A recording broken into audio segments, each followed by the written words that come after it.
तो आ गए फिर से। तो तुम्हारे स्कूल के एग्जाम्स जैसे ही खत्म होते हैं ना, तुम्हारे घर वालों का एक ही मोटिव होता है कि इसके सीनियर से पुरानी किताबें लेके इसके मुंह पे मारो। खुश कैसे है हमारा बच्चा। और हाँ, उन किताबों में कवर नहीं होता था, सीधे पेज से ही स्टार्ट होती थी वो किताबें। और किताबों की ऐसी हालत देख के मेरे को कभी कभी लगता था कि हमारे सीनियर लोग सड़क पे बैठ के रगड़ते थे क्या किताबें। और अनवांटेड चैप्टर पहले से ही फटे हुए रहते थे। स्कूल में मैम वाला चैप्टर पढ़ा रही, तुमको चैप्टर ही नहीं मिल रहा है। मैम वो हमारी बुक में पेज नंबर 90 से बढ़े तक है ही नहीं।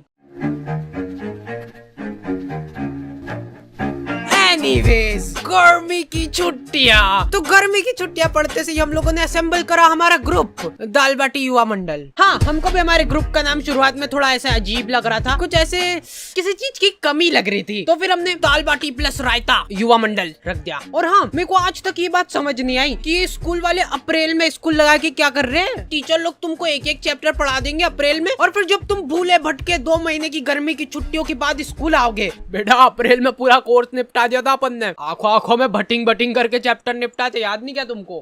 कब? और ये जो गर्मी की छुट्टियों के मजे रहते हैं ना, ये सिर्फ शुरुआत के 5 दिन रहते हैं। उसके बाद तुमको सूझ नहीं पड़ेगी कि करे तो करे क्या। मैं सो के थक जाता था, फिर सो के उठने के बाद मेरे को रेस्ट करना पड़ता था। तो इतनी आलस फैलाने के बाद हम लोगों को ख्याल आया दाल बाटी प्लस रायता युवा मंडल का। अब बात हमारी नहीं रही है, दाल बाटी प्लस रायता युवा मंडल मल्टीप्लाई बाय चूरमा भी कर दे क्या? तो हमारी कॉलोनी में एक बार एक कुत्ते का पिल्ला नाली में गिर गया था। क्या मालूम क्या रो रहा था उसके नाम को। जिन लोगों को नहीं पता है, हमारी कॉलोनी में बहुत ही दयालु लोग रहते थे। ऐसे पूरी कॉलोनी वाले इकट्ठे हो गए नाली के आसपास। वो कुत्ता चिल्लाया जा रहा है और ये लोग हिम्मत नहीं आना, नहीं मर रहा होगा तो मर जाएगा वो कुत्ता ये सुन के। और कुछ बहुत ही ज्यादा मंद बुद्धि लोग, अरे ये बड़ा वाला बटापन ऐसे अंदर फेंकते नाली के अंदर तो इससे से प्रेशर दबाव बनेगा और वो पिल्ला ऐसे उचक के बाहर आ जाएगा, है कि नहीं? घर जाओ, आप हो गया आपका। और लड़कियां, ओह वाह कितना क्यूट है, मर जाएगा वो। फिर मैंने सोचा कि ये दुनिया बहुत ही मतलबी है, इसलिए मेरे को भी अब मतलबी बनना पड़ेगा, क्योंकि वहाँ पे लड़कियां भी थी। तो मेरे को ऐसा लगा कि अरे मैं ऐसे किसी की जान बचा के एकदम हीरो की क्या बात है, ऐसा कुछ हो जाएगा। अरे आजा। और मैं पूरा ऐसे डायलॉग वगैरह लिख के ले गया था कि पिल्ले को निकाल के ये बोलूंगा, अगर मैं नाली में हाथ डालने से किसी बेजुबान की जान बच रही है तो मैं डालने के लिए तैयार हूँ हाथ नाली में। कोई सुन ही नहीं रहा है। ये डोकरा वो वीडियो रिकॉर्ड करके मेरे को व्हाट्सएप पे भेजा और लिखता है लमाओ हिंदी में लमाओ लिखा है इसने। मेरे को ऐसा लगा था कि जब भी हम लोग ऐसे कॉलोनी में निकलेंगे तो लोग गाना चलाने लग जाएंगे, हीरो। नहीं, कुछ नहीं करा इन लोगों ने, ये लोग कुत्ते को अप्रिशिएट कर रहे हैं। देख मैं बोला था ना, हिम्मत नहीं आ रही तो निकल गया ना तू। देखो यार, कॉलोनी वालों ने मेरे को शाबाशी वगैरह नहीं दी, वो सब ठीक है, लेकिन इनको क्या मालूम क्यों ऐसा लगने लग गया कि मेरे को नाली में हाथ डालने में मजा आते हैं। मेरे पास नाली साफ करने के लिए ऑफर आने लग गए, लेकिन मैंने सारे ऑफर्स को ठुकरा दिया। जी हाँ, तो फिर से आ चुका हूँ मैं, और आज हम लोग बात करने वाले हैं डुओलिंगो के बारे में। मतलब कि जिसके भी 2 लिंग। गर्मी की छुट्टियों में तुम लोग भी फ्री भोगते बैठे ही होंगे, तो इधर उधर दीवारों पे माथा पटकने की जगह तुम लोग सीख सकते हो कुछ काम का। जैसे कि डुओलिंगो में मैं सीख रहा हूँ इंग्लिश। अब आगे का मैं पूरा इंग्लिश में बोलूंगा अगली वीडियो से। अभी सीख रहा हूँ ना, अभी सीखा थोड़ा ना हूँ। और सबसे बढ़िया बात, ये डुओलिंगो बिल्कुल ही फ्री ऐप है, समझ लो फ्री। तुम लोग इंग्लिश, हिंदी और 40 अलग अलग लैंग्वेजेस सीख सकते हो। लड़कियों को फिर तुमसे वो होगा, मतलब आकर्षित हो जाएगी लड़कियां तुमसे कि हिंदी में नहीं पढ़ रही तो इंग्लिश बोलने वाली लड़की को, मतलब ऐसे फिर 40 लैंग्वेज आएगी, तुम मतलब पूरे वर्ल्ड की लड़कियों को आकर्षित कर लोगे। तो डुओलिंगो को यूज करना बहुत ही सिंपल है, क्योंकि इसका इंटरफेस है बिल्कुल मस्त। So go and download Duolingo and learn a new language now. Link is in the description.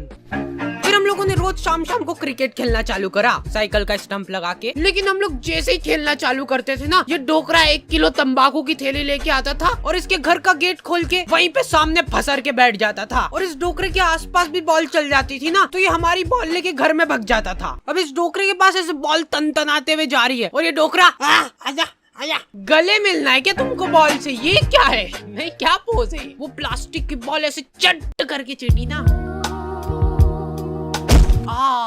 हमको तो बहुत मजा आ गए थे, वर्थ इट था हमारा खेलना। अरे यार, इनकी तो सांस चल रही है, ये हमारे नहीं क्या?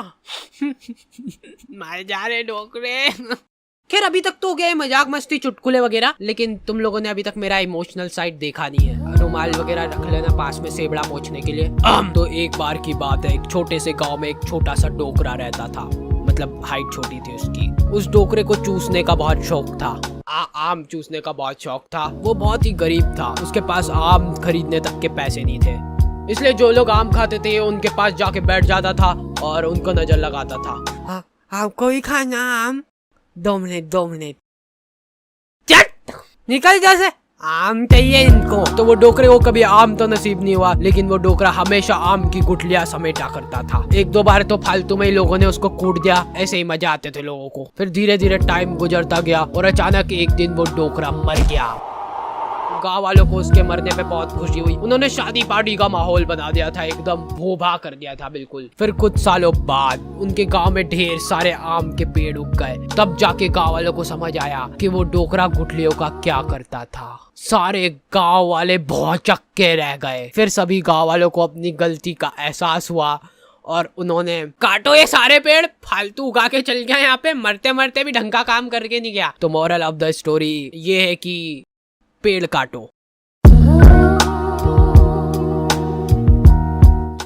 हम लोगों ने सोचा कि फिजिकली तो ठीक है, पर ऐसे मेंटली भी ग्रो करना पड़ेगा अपने आप को। तो हम लोगों ने मेरी अच्छी बढ़िया रिमोट कंट्रोल कार थी, उसको तोड़ के उसकी मोटर निकाली और ये मैं बोल रहा था अपन में बहुत पोटेंशियल है, पर अपने को मालूम नहीं अपने दिमाग की सीमाएं।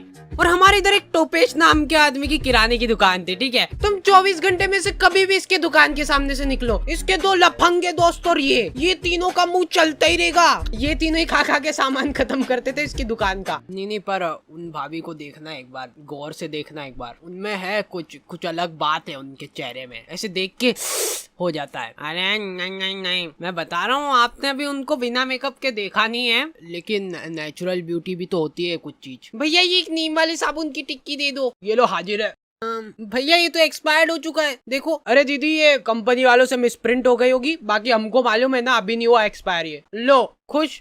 नहीं भैया रहने दो। अब ये तीनों अपना पॉइंट प्रूव करने के लिए टंकी के नीचे नहा के बता रहे हैं। देखो दीदी ये झाग बन रहा है बढ़िया। देखो कुछ हो रहा है क्या? हमको कुछ नहीं हो रहा ना। लो ले जाओ, मैं कह रहा हूँ। लो अब ले जाओ, ये वाले एक ही था हमारे पास, बाकी के सारे साबुन ये दोनों खा गए। ओके तो दी एंड हो चुका है।